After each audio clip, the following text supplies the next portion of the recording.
चलिए नमस्कार। आज एक बार बात करेंगे फिर आरोग्य चैरिटेबल ट्रस्ट के जागरूक अभियान में। आप लोग देखते हैं कि हम लोग के एरिया में फालिस का मरीज, लकवा का मरीज बहुत ज़्यादा है। आप देखिएगा तो हर 2 घर 3 घर पे एक लकवा का मरीज मिलेगा। कारण क्या है? आरोग्य चैरिटेबल ट्रस्ट विगत कई वर्षों से पैरालिसिस के प्रति, स्ट्रोक के प्रति लोगों को जागरूक करने के लिए वीडियो बनाता है कि क्यों इतने लकवा के मरीज हमारे क्षेत्र में हैं, आखिर में इनकी संख्या क्यों बढ़ी है, इस पे कैसे लगाम लगाया जाएगा, क्या कारण होता है लकवा का, इसको हम लोग जानेंगे कि फालिस लकवा किन किन कारणों से होता है जब हमारे ब्रेन में स्ट्रोक होता है। आपको हम लोग आज बताएंगे स्ट्रोक ब्रेन आघात। जनरली यह अभी देखिएगा कि अभी हाल फिलहाल में युवाओं को भी अधिक चपेट में ले रहा है। पहले 60 साल से ऊपर के लोगों में ज़्यादा होता था, लेकिन अब जो है 45 साल से नीचे के लोगों में रेशियो 7/1 का है। यानी कि 60 साल मतलब कि 7 में से एक आदमी 45 साल से नीचे के रेशियो में आता है इंडिया में। वहीं स्ट्रोक दो तरह का होता है, इस्केमिक स्ट्रोक और हेमोरेजिक स्ट्रोक। तो इसको समझना जरूरी है। इसका मुख्य कारण जो होता है, स्ट्रोक क्यों होता है, कैसे होता है, इसको जानना जरूरी है। रिस्क फैक्टर को, जिनको हाइपर टेंशन है, जिनको हाई ब्लड प्रेशर है, जिनका ब्लड प्रेशर हमेशा ज़्यादा रहता है, जो ब्लड प्रेशर की निगरानी नहीं रखते हैं, जो ब्लड प्रेशर की दवा नहीं खाते हैं, जो ब्लड प्रेशर का दवा छोड़ छोड़ कर खाते हैं, ब्लड प्रेशर कभी परमानेंट ठीक नहीं होता है। तो वो कुछ लोग ऐसे होते हैं जो बीपी का दवा खा रहे हैं और सोचेंगे कि हम एक दिन, 10 दिन, 15 दिन, 20 दिन, महीना दिन खा लिया, हमारा बीपी ठीक हो गया, और छोड़ देते हैं। इसके चलते उनको एकाएक बीपी बहुत ज़्यादा बढ़ जाता है और उसके चलते ब्रेन स्ट्रोक होता है, और इसका उनको पता भी नहीं होता है। बहुत सारे पेशेंट को देखिए कि वो एक बार, 2 बार, 3 बार स्ट्रोक का सामना कर चुके हैं। रिकवरी हुआ, फिर स्ट्रोक हुआ, फिर रिकवरी हुआ, फिर स्ट्रोक हुआ। यानी कि उनके द्वारा लिया जाने वाला बीपी का दवाई रेगुलर नहीं है। वे यह नहीं जानते हैं कि जब तक बीपी को हम अपने कस्टडी में रखेंगे तब तक हम सुरक्षित रहेंगे, नहीं तो बीपी हमको खा जाएगा, हमारे ब्रेन को डैमेज कर देगा। हमारे ब्रेन के सेल, जब स्ट्रोक होता है तो ब्रेन का सेल डैमेज होने लगता है तेज़ी में, और इसको तुरंत अगर रिकवरी नहीं किया जाए तो ब्रेन आंशिक रूप से खराब हो जाता है। आपको सबसे बड़ा समझ में आएगा कि जितने भी ब्रेन स्ट्रोक के चलते मरीज आते हैं, उसमें से बहुत सारे पेशेंट का जो होता है मौत हो जाता है। तो जो मौत का रेशियो है वह क्या, मतलब कि 27% लोगों का मौत हो जाता है, और उसमें 29% लोग पूर्णतः विकलांग हो जाते हैं, या हेमीप्लीजिया के शिकार हो जाते हैं, या पैराप्लेजिया के या क्वाड्राप्लेजिया के शिकार हो जाते हैं। वहीं दूसरा ब्रेन स्ट्रोक का सबसे बड़ा कारण होता है अनकंट्रोल डायबिटीज़।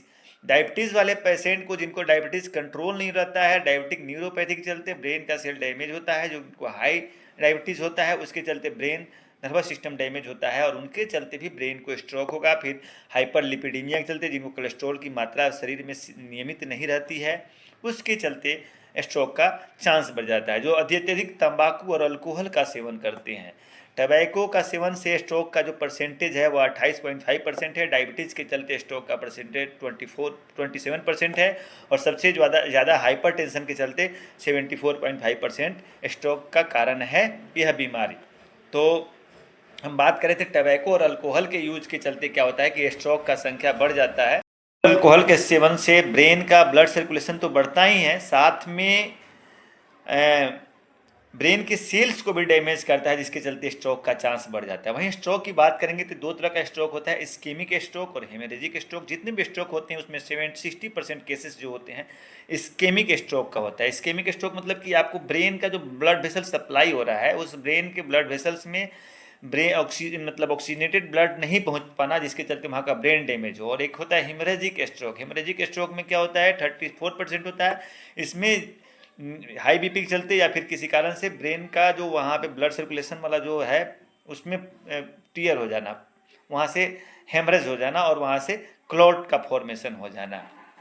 इस तरह स्ट्रोक एक मेडिकल इमरजेंसी है, जिनको हम लोग अगर तुरंत, क्योंकि इसमें ब्रेन में ब्लड सप्लाई रुक जाता है, और जिससे ब्रेन का सेल तुरंत डैमेज होने लगता है, और यदि इसको तुरंत चालू नहीं किया जाए, तुरंत इलाज नहीं किया जाए, तो आदमी की जान भी जा सकती है और आदमी पूर्ण रूप से विकलांग हो सकता है। हमारे पूर्वी चंपारण में, बिहार में ज़्यादातर जो होता है पैरालिसिस और फालिस का मरीज जो होता है स्ट्रोक के कारण ही होता है। तो इस पे बचने हैं तो आपको रेगुलर बीपी का दवा खाना है, जिनको बीपी है, जिनको डायबिटीज़ है उनको डायबिटीज़ का दवा खाना है, निगरानी करना है, अल्कोहल और तंबाकू का इस्तेमाल कम करना है। वहीं इसका सिम्टम्स की बात करेंगे तो सिम्टम आप देखिएगा फास्ट के द्वारा, बी फास्ट के द्वारा हम लोग पता लगा सकते हैं। सडन फेस ड्रॉप हो जाएगा, एक तरफ झुक जाएगा, कमजोरी होगा, हाथ पैर में कमजोरी महसूस होगा, उसके बाद हाथ पैर में सूनापन होगा, चलने में बैलेंस का प्रॉब्लम होगा, बैलेंस आदमी का जो है गड़बड़ा जाएगा, कोऑर्डिनेशन ठीक से नहीं रहेगा और विज़न लॉस हो सकता है। तो बोलने में तकलीफ होना, समझने में तकलीफ होना, टाइम का जज नहीं करना पाना, आपको तुरंत इसमें मेडिकल इमरजेंसी की ज़रूरत होती है, तुरंत आपको डॉक्टर के पास इमरजेंसी में पहुंचना है, क्योंकि यदि हम लोग 5 घंटे के भीतर डायग्नोस कर लेते हैं तो स्ट्रोक के पेशेंट का रिकवरी चांस बहुत बहुत जल्दी होता है। वहीं यदि हम लोग उसको लेट से रिकवरी करते हैं तो 5 में से 2 पेशेंट जो है पहुंच पाते हैं टाइम से, जिसमें लेट से पहुंचने वाले मरीजों की संख्या 37.8% होती है 24 आवर्स में जो लेट से पहुंचते हैं। तो इस तरह हम लोग टाइम से पहुंचेंगे तो उस पेशेंट की ज़िंदगी को बचा सकते हैं और अर्लियर डिटेक्शन, अर्लियर डायग्नोसिस कर सकते हैं। इसके अलावा भी और सिम्टम्स होता है कि माथा में एकाएक सडन और सीवियर पेन होना, हेडेक होना, डिजीनेस होना, कन्फ्यूज होना। रिस्क फैक्टर मेडिकल में हाइपरटेंशन होता है, ब्लड प्रेशर बढ़ गया, uncontrol diabetes mellitus, high BP, high cholesterol, atrial fibrillation बीमारी होता है। लाइफ साइकिल में स्मोकिंग, ओबेसिटी कारण सबसे बड़ा होता है। मेटाबॉलिक डिजीज होता है, उनको स्ट्रोक का चांस ज़्यादा होता है। जो हैवी अल्कोहल कंज्यूम करते हैं, जिनको फिजिकल एक्टिविटी कम है, उनको स्ट्रोक का चांस ज़्यादा होता है। तो खास करके बुजुर्गों में होने वाला बीमारी स्ट्रोक आजकल युवाओं में अपना शिकार बना रहा है और 45 साल के नीचे के लोगों को ज़्यादा इफेक्ट कर रहा है।